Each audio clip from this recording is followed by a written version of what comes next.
ये गुरु क्या है? गु मतलब अंधकार, रू मतलब प्रकाश। जो आपको अंधकार से प्रकाश की ओर ले जाए वही तो गुरु है। जो आपके हृदय में, जो आपके मन मंदिर में ईश्वर को प्रकट कर दे। इंजीनियर वो है जो मंदिर बनाता है, वो बाहर मंदिर बनाता है। गुरु वो है जो मन को ही मंदिर बना देता है, वो गुरु है। गुरु कहता है कि बाहर मत देखो, अपने भीतर ही देख लो, तुम्हें ईश्वर नजर आ जाएगा। स्कूलों में प्राप्त होती है शिक्षा तो दीक्षा, इसलिए शिक्षा और दीक्षा दोनों जरूरी है। आजकल बच्चे शिक्षा से तो जुड़े हैं पर दीक्षा से नहीं जुड़े, इसलिए इतने क्राइम बढ़ गए, इतने अपराध बढ़ गए।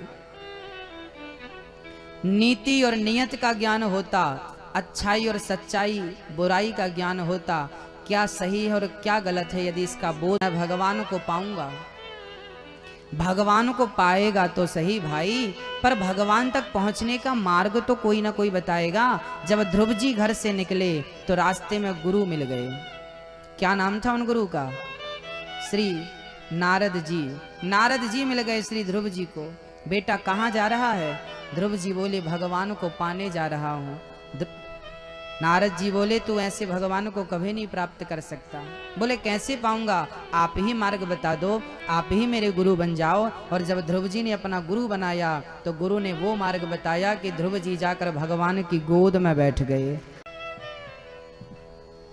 गुरु आपसे जो कह दे, आपके लिए जो आदेश कर दे, वही आपका गुरु मंत्र है। अब आप कभी कभी प्रश्न करें कि गुरुजी नारद जी ने तो ओम नमो भगवते वासुदेवाय जपा था, तो हम नारायण नारायण क्यों जपें, हम राम राम क्यों जपें, हम भी ओम नमो भगवते वासुदेवाय जपें। देखिए भक्तों,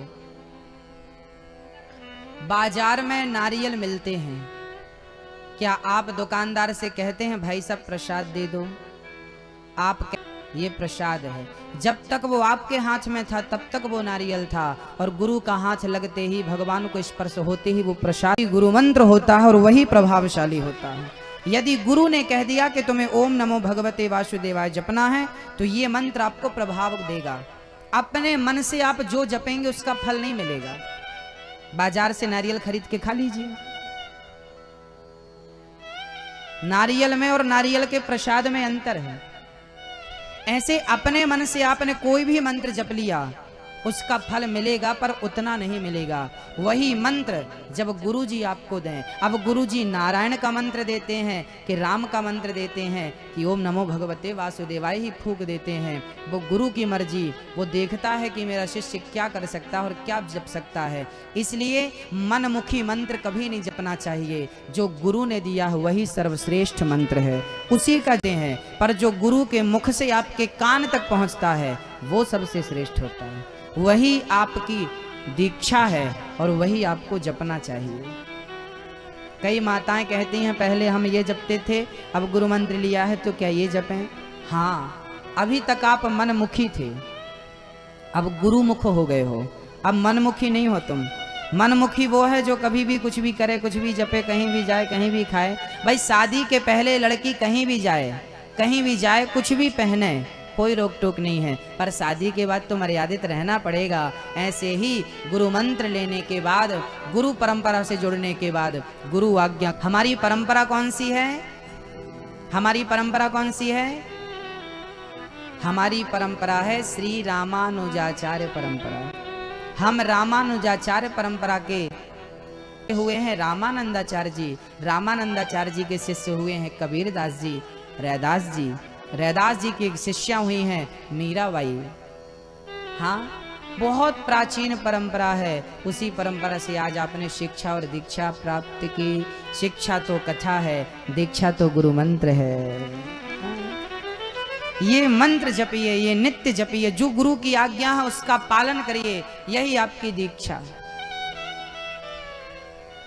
और याद रखना, कभी भगवान सामने आकर खड़े भी हो जाएं और यदि आपके जीवन में गुरु नहीं है तो वो ईश्वर आ तो जाएगा पर ठहरेगा नहीं।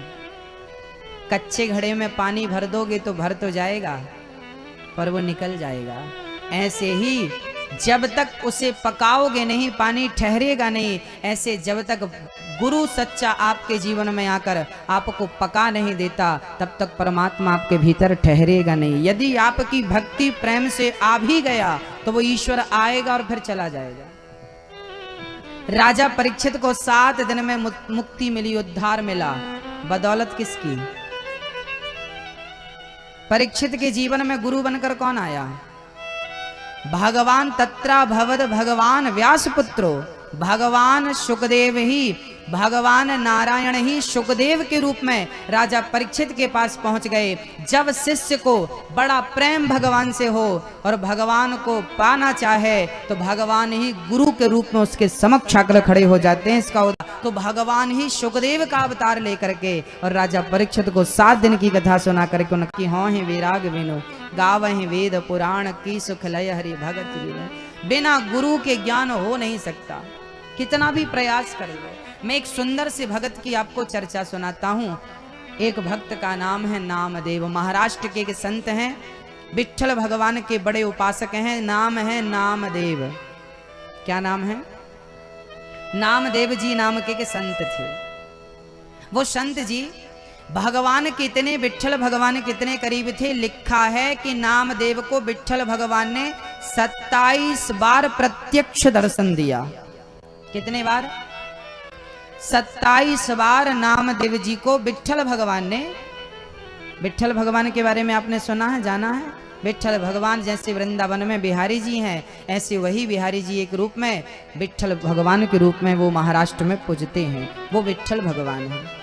तो विट्ठल भगवान के 27 बार प्रत्यक्ष दर्शन किया नामदेव जी ने। और दर्शन नहीं, बातचीत भी करी भगवान से। गोरा कुम्हार के घर पे संतों की मीटिंग हुई, सत्संग हुआ। गोरा कुम्हार, गोरा कुम्हार को सुना आपने कभी? गोरा कुम्हार एक बहुत बड़े भक्त थे, जाति के कुम्हार थे, घड़े बनाने का कारोबार था। पर इतने भगत थे, इतने भगत थे कि बड़े बड़े संत उनके घर जाते थे उनका दर्शन करने। उच्च कोटि के संत थे गोरा कुम्हार। वो घड़ा बनाया करते थे। एक दिन उनके एक बेटा था, छोटा सा नन्हा सा, अभी 6 महीने का ही था। नाम था उसका विट्ठल। गोरा कुम्हार ने अपने पुत्र का नाम रखा विट्ठल। एक दिन पत्नी बोली कि सुनो, दिन भर तुम पूजा करते रहते हो, विट्ठल विट्ठल जपते रहते हो, ये आपका छोटा सा बेटा है, थोड़ा इसको भी खिलाया करो, प्यार किया करो, आप इसके पिता हो। तो गोरा कुम्हार बोले, देवी मुझे तो विट्ठल का नाम लेने से आनंद आता है, हर क्षण में उसी को याद करता हूँ, इसलिए समय मिलता नहीं है। पर तू कहती है तो मैं इस विट्ठल को भी समय दूंगा। अब गोरा कुम्हार, पत्नी बोली सुनो, विट्ठल सो रहा है, बच्चा सो रहा है, मैं जरा कुएं से पानी भर कर आती हूँ। तो वो पानी भरने गई और गोरा कुम्हार बोले, जब तक तू पानी भरने जाती है तब तक मैं माटी गार लूँ। अर्थात कुम्हार लोग ना माटी को पहले कचरते हैं पाँव से ताकि वो बढ़िया हो जाए, ताकि उसका घड़ा बढ़िया बने। तो वहां पर वो कचरने लगे माटी को। और वो देखिए माटी कचरते जा रहे हैं, रौंदते जा रहे हैं। और वो विट्ठल विट्ठल विट्ठल, गोरा कुम्हार विट्ठल, वो माटी रौंदता जा रहा है और विट्ठल विट्ठल विट्ठला पांडुरंग विट्ठला, विट्ठल विट्ठल विट्ठला पांडुरंग विट्ठला, विट्ठल विट्ठल विट्ठला, विट्ठल विट्ठल विट्ठल जप रहे हैं श्री आ रहे थे। उसी गड्ढे में वो छोटा सा बालक गिर गया और रौंदते रौंदते हुआ क्या कि गोरा कुम्हार का पांव बच्चे के पांव में पड़ा और बच्चे का पांव मिट्टी के अंदर चला गया। फिर बच्चे के पेट में पांव पड़ा तो पेट अंदर चला गया। फिर सिर पे पांव पड़ा। गोरा कुम्हार तो मस्ती में थे ना, उन्हें वो तो समझ रहे थे मिट्टी गार रहा हूं, पर वो बच्चे के ऊपर पांव रख गया और पूरा का पूरा, छोटा सा तो बच्चा था 6 महीने का, पूरा मिट्टी में समा गया, प्राण निकल गए। जब बच्चे के प्राण निकले फिर भी विट्ठल विट्ठल विट्ठल की रटना नहीं छूटी। विट्ठल विट्ठल जपते रहे, विट्ठल विट्ठल जब तब तक पत्नी आई और पत्नी घड़ा रखा, देखा तो विट्ठल नहीं है, छोटा सा बालक नहीं। दौड़ी दौड़ी, कहाँ विट्ठल, कहाँ हो विट्ठल, कहाँ हो। जब वो पास में गई तो उस बच्चे के वस्त्र नजर आए, देखा तो बच्चे का हाथ नजर आया। माँ ने पति को धक्का मारा, क्या किया आपने, बच्चे को रौंद दिया, निकाला, बच्चे को पूरा शरीर मिट्टी से लिपटा था, पर बच्चा तो मर चुका था, प्राण निकल चुके थे, घुट गया था, दम घुट गया था। अब तो रोने लगी माँ, क्या किया आपने। ऐसी कोई भक्ति करता है कि भक्ति के टाइम अपने बच्चे को ही मार डाले। ऐसी भक्ति करना चाहिए। और कहाँ था तुम्हारा विठ्ठल जब तुम विठ्ठल विठ्ठल जप रहे थे, बड़ा प्यार करते हो ना, बड़ा विश्वास करते हो, कहाँ था तुम्हारा विठ्ठल। बच्चे की जान चली गई। अब तो माँ है, रोने लगी, शिकायत करने लगी। अब तो गोरा कुम्हार बड़े चिंतित हो गए, प्रभु मुझे दुख इस बात का नहीं है कि बेटा मर गया, पर दुख इस बात का है कि मेरे पांव से मरा है ना, मुझे हत्या लगेगी, बाल हत्या, प्रभु कृपा करो। और उस हाल में भी वो बेटे के नाम पर रोने नहीं बैठे, उस हाल पर भी श्री गोरा कुम्हार विठ्ठल विठ्ठल विठ्ठल जपते रहे। और ऐसी कृपा हुई विठ्ठल नाथ की कि भगवान ने उसके मरे हुए पुत्र को कृपा दृष्टि से जीवन दान दे दिया। प्रकट हो गए विठ्ठल भगवान और गोरा कुम्हार को और गोरा की पत्नी को दर्शन दे करके कृतार्थ किया। उस गोरा कुम्हार के घर बड़े बड़े संत आते थे। एक दिन संत नामदेव जी पहुंचे। उस समय के बहुत प्रसिद्ध संत थे संत श्री ज्ञानेश्वर जी। ज्ञानेश्वर की बहन का नाम था मुक्ताबाई। हाँ? तो उस समय मुक्ताबाई 9 साल की थी और ज्ञानेश्वर जी 16 साल के थे। ज्ञानेश्वर जी 16 साल के थे, उनकी बहन 9 साल की थी। और वो गोरा कुम्हार के घर बड़े बड़े संत आए। उस समय तुम थापी उठाओ और थापी उठाकर जरा देखो कि इनमें से अच्छा घड़ा कच्चा है कि पक्का है। कुम्हार के पास एक थापी होती है, वो थापी से ठोक करके देखता है कि कौन सा घड़ा कच्चा है और कौन सा घड़ा पक्का है। तो अब थापी से वो मुक्ताबाई को ज्ञानेश्वर जी ने कहा, बहन जरा थापी उठाओ और ये संत लोग बैठे हैं, जरा इनके सिर पे थापी मार मार के देखो कि इनमें से कौन सा संत कच्चा है और कौन सा संत पका हुआ है। तो सारे संतों की सिर पर एक एक थापी मुक्ताबाई ने मारी। तो सारे संत तो चुपचाप बैठे रहे, पर नामदेव जी उन्होंने 27 बार दर्शन किया था ना विठ्ठल भगवान का, तो उन्हें अहंकार था कि मैं तो बड़ा संत हूं, भगवान से प्रत्यक्ष मिलता हूं, मेरी पहचान तो भगवान से है। तो जब नामदेव जी को सिर पे थापी मारी मुक्ताबाई ने, तो ज्ञानेश्वर नामदेव जी को गुस्सा आ गया। ए मुक्ता क्या कर रही है, जानती नहीं मैं कौन हूं, इतना बड़ा साधु हूं। अब संतों ने कहा, बताओ मुक्ताबाई कौन कच्चा है कौन पक्का है। मुक्ताबाई बोली, बाकी तो सब पक्के हैं, ये नामदेव ही कच्चा है। ये नामदेव कच्चा है, जिसने 27 बार दर्शन किया भगवान का, उसे मुक्ताबाई ने क्या घोषित कर दिया कि ये बस कच्चा, बाकी सब पक्के।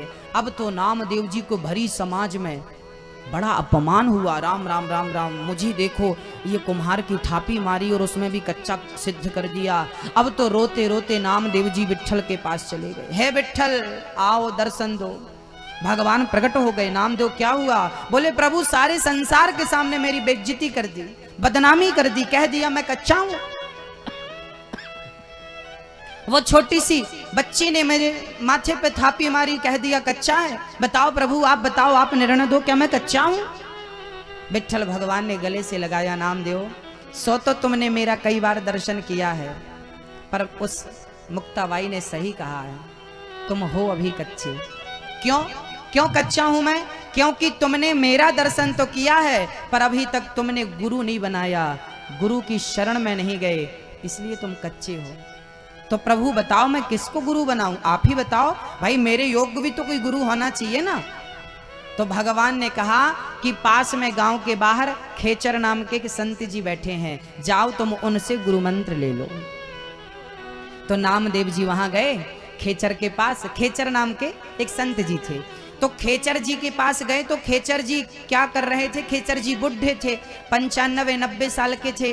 तो वो लेटे थे और उनके पांव के नीचे शिवलिंग था, मतलब वो शिवलिंग पर पांव रख के सो रहे थे। अब नामदेव जी गए तो जाति उनका दिमाग खराब हो गया, कैसा गुरु महाराज है, बताओ ये शंकर जी के ऊपर पांव रख के सो रहा। नामदेव जी वापस जाने लगे। खेचर ने कहा, बेटा नामदेव आए हो यहाँ तक, खाली हाथ जा रहे हो, ये बताओ क्यों आए हो? नामदेव जी बोले आए तो थे तुम्हें गुरु बनाने के लिए, पर तुम तो शंकर जी के ऊपर पांव रख के सो रहे हो, ये कोई बात हुई बताओ। तो खेचर बोले कि मैं बुढ़ा हो गया हूं, एक काम करो मेरे पांव तुम ही उठा के वहां रख दो जहां पर शंकर जी ना हो, मेरे पांव तुम उस तरफ कर दो जहां शंकर जी ना हो। तो नामदेव जी बोले चलो बुढ़ा है कोई बात नहीं सेवा कर दूं। तो नामदेव जी ने पांव उठाए और पांव उठा के खिसका के बाजू में कर दिए, और जैसे ही पांव रखे तो वहां भी शिवलिंग प्रकट हो गया। फिर पांव शिवलिंग के ऊपर, नामदेव जी ने कही तो बड़ा चमत्कार है भाई, ये पांव के नीचे शिवलिंग। फिर उनने खिसकाया, फिर रखा, फिर शिवलिंग। 12 बार नामदेव ने पांव खिसकाया और 12 ज्योतिर्लिंग वहीं प्रकट हो गए भगवान शिव के। और हर ज्योतिर्लिंग जहां जहां वो पांव रखते वहां वहां से ज्योतिर्लिंग पैदा होता, शिवलिंग प्रकट होता। अब तो नामदेव जी चरणों में गिर पड़े, प्रभु को समझ में नहीं आता आप कौन हो और क्या समझाना चाहते हो। तब खेचर संत ने कहा बेटा नामदेव तू बहुत प्यारा भगत है, बहुत अच्छा भगत है, हम सब तुझसे बहुत प्यार करते हैं और विट्ठल भी तुझसे बहुत प्यार करते हैं, पर तुझ में अभी कच्चाई है, तू कच्चा है। क्या कच्चा है, क्या कच्चा हूं मैं, कैसे कच्चा हूं मैं। तब खेचर संत ने कहा बेटा नामदेव तू केवल मंदिर के भीतर विट्ठल का दर्शन करता है, तू अभी तक विट्ठल को मंदिर के भीतर ही देखता है, तूने विट्ठल को मंदिर तक सीमित कर रखा है। जब तक तू घट घट में विट्ठल को नहीं देखेगा, कण कण में विट्ठल को नहीं देखेगा, तब तक तू कच्चा ही रहेगा। और गुरु की दृष्टि यही है कि सिर्फ मंदिर में ईश्वर नहीं होता, कण कण में जहां नजर डालेंगे हरि व्यापक सर्वत्र समाना, वहां वहां परमात्मा है। मैंने जहां जहां पांव रखे वहां वहां भगवान है। इस संसार की ऐसी एक जगह बता दो जहां ईश्वर ना हो, एक जगह बता दो, एक ओनली एक जगह जहां ईश्वर ना हो। सर्वत्र ईश्वर है, हरि व्यापक सर्वत्र समाना। हाँ मेरी माँ, जैसे दूध के कण कण में घी समाया है पर मंथन किए बिना दही का वो प्रकट कभी नहीं होता, ऐसे परमात्मा कण कण में समाया है, भक्ति किए बिना वो कभी प्रकट नहीं होता। मिश्री के कण कण में मिठास है, मेहंदी के कण कण में लालिमा है, बस इसी तरह सृष्टि के कण कण में ईश्वर है। जैसे लकड़ी में अग्नि व्याप्त है, लकड़ी के भीतर अग्नि व्याप्त है, लकड़ी का घर्षण करो मंथन करो तो क्या प्रकट होती है, लकड़ी का घर्षण करो तो आग प्रकट होती है। आग प्रकट क्यों हुई, क्योंकि आग उसके अंदर ऑलरेडी थी। उसके बाद तो नामदेव जी फिर विट्ठल भगवान के मंदिर नहीं जाते थे। एक दिन नामदेव जी ने रोटी बनाकर रखी और अंदर गए घी की कटोरी लेने के, चुपड़ कर भोग लगाऊं विट्ठल को, और घी की कटोरी लेने गए, तब तक कुत्ता आया और मुंह पर रोटी दबाकर भागा। अब नामदेव जी घी की कटोरी लेके भागने लगे। अरे प्रभु जी रुक जाओ, विट्ठल रुक जाओ, सूखी रोटी मत खाओ, भगवान का दिया घी है, घी चुपड़ के खा लो। लोग कहते हैं नामदेव कुत्ता है वो, उसे विट्ठल क्यों कह रहा थी। मकड़ी कण कण, स्त्री में, पुरुष में, बालक में, बालिका में, हर चीज में जब ईश्वर का दर्शन होने लगे बस पक गए। नामदेव जी को होने लगा ना, होने लगा ना। हाँ, एकनाथ जी महाराज, एकनाथ जी गंगोत्री से जल भर करके लाए और रामेश्वरम में जल डालने के लिए कावड़ यात्रा पैदल, हजारों किलोमीटर की यात्रा पैदल करी। और जब भगवान रामेश्वरम के पास पहुंचे तो प्यास से एक गधा तड़प रहा था। संत श्री एकनाथ जी ने वो कावड़ का जल गधे को पिला दिया। लोगों ने कहा भाई पागल हो गए हो क्या, इतनी लंबी यात्रा करके आए, भगवान को जल चढ़ाओगे तब तो भगवान खुश होंगे, तुम गधे को पिला रहे हो। तब कहा श्री एकनाथ जी ने कि तुम्हें अंदर शंकर जी का दर्शन होगा, हमें तो गधे में ही शंकर जी नजर आ रहे हैं, तुम्हें गधा नजर आ रहा है, हमें शिव नजर आ रहे हैं। और जब गधे को पानी पिलाया तो गधे से भगवान शिव प्रकट हो गए। वाह, तूने मुझे इस रूप में भी पहचान लिया बेटा। भगवान केवल मंदिर में है, भगवान केवल मूर्तियों में है, आपके भीतर भगवान नहीं है, आपके भीतर भगवान नहीं है, केवल मंदिर में है, केवल मूर्ति में है, ये गलत है। वो भगत कच्चा है जो केवल मंदिर में मूर्ति में कृष्ण का दर्शन करे। और भगवान को तो मंदिर तक सीमित ना रखना मेरी माँ, जहां तुम्हारी नजर जाए वहां तक वो कृष्ण ही कृष्ण है, वहां तक वो राम ही राम है। हरि व्यापक सर्वत्र समाना का सिद्धांत क्या कह रहा है, गरज गरज करके। तो मेरी माँ, हर वो भगत कच्चा है जो भगवान को सिर्फ मंदिर में देखता है, हर वो भगत पक्का है जो कण कण में ईश्वर को देखता है। स्त्री के अंदर परमात्मा, पुरुष के अंदर परमात्मा, आपके भीतर परमात्मा, मेरे भीतर परमात्मा, गाय के भीतर परमात्मा, गधे के भीतर परमात्मा, कुत्ते के भीतर परमात्मा। यदि पत्थर में ईश्वर दिख सकता है, का दर्शन करने के बाद भी कोई कच्चा रह सकता है क्या? हाँ मेरी माँ, गुरु के बिना आप 27 बार भी भगवान से मिल लो तो कच्चे के कच्चे ही रहोगे। इसलिए जीवन में गुरु की आवश्यकता होती है, क्योंकि गुरु आपको पका देता है। पक्के घड़े में ही पानी ठहरता है। जब आप हृदय से पक जाते हैं, गुरु के ज्ञान से पक जाते हैं। अच्छा, पकना किसे कहते हैं? जब आपके अंदर का क्रोध शांत हो जाए, जब आपके अंदर का लोभ शांत हो जाए, जब आपके अंदर का क्रोध शांत हो जाए, तब आप ईश्वर के अधिकारी होते हैं, तब परमात्मा को प्राप्त करने के अधिकारी होते हैं। तो आज गुरु पूर्णिमा के इस पावन पर्व पर संकल्प लेंगे कि कभी भी व्यर्थ का क्रोध नहीं करेंगे। क्या नहीं करेंगे? कभी लोभ नहीं करेंगे, जरूरत से ज्यादा अहंकार नहीं करेंगे। हाँ, कल भगवान ने गोवर्धन उठाया, कल की लीला। आपको पुनः गुरु पूर्णिमा का संकल्प आज गुरु पूर्णिमा के पर्व पर लें। क्या बचाएंगे? क्या बचाएंगे? जल। और मेरी एक छोटी सी प्रार्थना है कि आप सभी अपने घर पे वाटर हार्वेस्टिंग करवाएंगे। वाटर हार्वेस्टिंग जानते हैं? वाटर हार्वेस्टिंग ये होती है कि जो आपके छत पे पानी गिरता है, वो सारा पानी नाली के द्वारा बह जाता है। हजारों लीटर पानी आपके छत पे भगवान गिराते हैं, वो सारा बह जाता है। आप बस एक छोटा सा काम करिएगा कि एक 5x5 का 4x4 का एक छोटा सा घर के कहीं भी किनारे पे गड्ढा खोद दीजिएगा। उस गड्ढे पे बड़े बड़े पत्थर डाल करके उस गड्ढे को भर दीजिएगा। ऊपर से आप जैसा मार्बल आदि टाइल्स आदि लगाना चाहें लगा लीजिएगा, और छत के पानी का कनेक्शन उस गड्ढे पे कर दीजिएगा।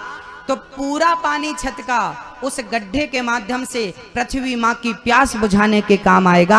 आप पुण्य करेंगे कि पृथ्वी माँ की आप प्यास बुझा पाएंगे। तो आपको पहला मेरा निवेदन है कि आप इस प्रकार जो छत का पानी आप वेस्ट होने देते हैं, लाखों लीटर पानी गिर जाता है, वो छत का पानी आप बचाएंगे। प्रतिज्ञा करिए, इसके लिए संकल्पित तो होइए। ये मेरा आदेश है। कौन कौन इस बात को करेगा? जागरूकता से, जिम्मेदारी से कौन कौन करेगा? हाथ उठाओ। आप बाकी लोग नहीं करेंगे? मैया जी, भैया जी, सारे लोग हाथ उठाओ ना, सारे लोग हाथ उठाओ। तो करेंगे वाटर हार्वेस्टिंग? हाँ या ना? हाँ या जोर से? हाँ, करवाएंगे ना। खर्चा ज्यादा नहीं है, ज्यादा से ज्यादा 1000 रुपए का खर्चा है। तो यदि आपके 1000 रुपए के खर्चे से करोड़ों लीटर पानी बच रहा है तो नुकसान है क्या? वही पानी आपको वापस मिलेगा। 8 महीने आप पियोगे। गर्मियों में पानी खत्म हो जाता है। या तो आपके घर पे बोर है तो छत का पानी का कनेक्शन बोर पे करवा दीजिए, तो पूरा पानी आपका सेव रहेगा, तो पानी व्यर्थ ना जाएगा। दूसरी बात, आप सभी लोग कम से कम एक एक वृक्ष जरूर लगाएंगे। ऑक्सीजन प्रकृति से लेते हैं भाई, जितना आप ले रहे हैं कम से कम प्रकृति को वापस करें, प्रकृति के ऋणी तो ना बने। तो आप वृक्ष भी लगाएंगे, पीपल लगाएंगे। पीपल ही एक ऐसा वृक्ष है जो 24 घंटे ऑक्सीजन देता है। दिन में भी ऑक्सीजन देता है, रात को भी ऑक्सीजन देता है। पहले के लोग गाय ज्यादा पालते थे, क्योंकि गाय ही एक ऐसी माँ है जो ऑक्सीजन ही लेती है और ऑक्सीजन ही छोड़ती है। पता है गाय के बारे में? गाय ऑक्सीजन ही लेती है, ऑक्सीजन, आप ऑक्सीजन लेते हैं और कार्बन डाइऑक्साइड छोड़ते हैं। आप प्रकृति को प्रदूषित करते हैं, लेकिन गाय प्रकृति को प्रदूषित नहीं करती, वो ऑक्सीजन ही लेती है और देती है। इसलिए अब मैं कहूं कि आप गाय पालो तो बहुत अच्छी बात है, वरना वृक्ष जरूर लगाओ। कौन कौन एक वृक्ष लगाएगा? एक ही लगाना, 10 ना लगाना, पर एक ही लगा के पूरी परवरिश करना और उसे बड़ा करने की जिम्मेदारी आपकी। कौन कौन लगाएगा वृक्ष? हाथ उठाओ। इस गुरु पूर्णिमा एक वृक्ष लगाएंगे। कौन कौन लगाएगा? हाँ लगाएंगे मेरी माँ। कौन सा पेड़ लगाएंगे? यदि आपके घर पे सामने पार्क है, गार्डन है, तो पीपल का पेड़ लगाइए, वटवृक्ष लगाइए, त्रिवेणी लगाइए, आंवला लगाइए, नहीं तो अपने घर पे अशोक का वृक्ष लगाइए। अशोक तो वास्तु के हिसाब से भी उत्तम होता, घर पे तो अशोक का वृक्ष होना चाहिए। उसके घर में कोई शोक नहीं होता जिसके घर में अशोक का वृक्ष होता है, इसलिए अशोक का वृक्ष तो घर में होना चाहिए। अशोक का वृक्ष तो हर घर में होना चाहिए। वास्तु शास्त्र कहता है जिस घर में अशोक नहीं हो उस घर में शोक ही शोक है, परेशानी ही परेशानी। हाँ, तो अशोक का वृक्ष होना आवश्यक।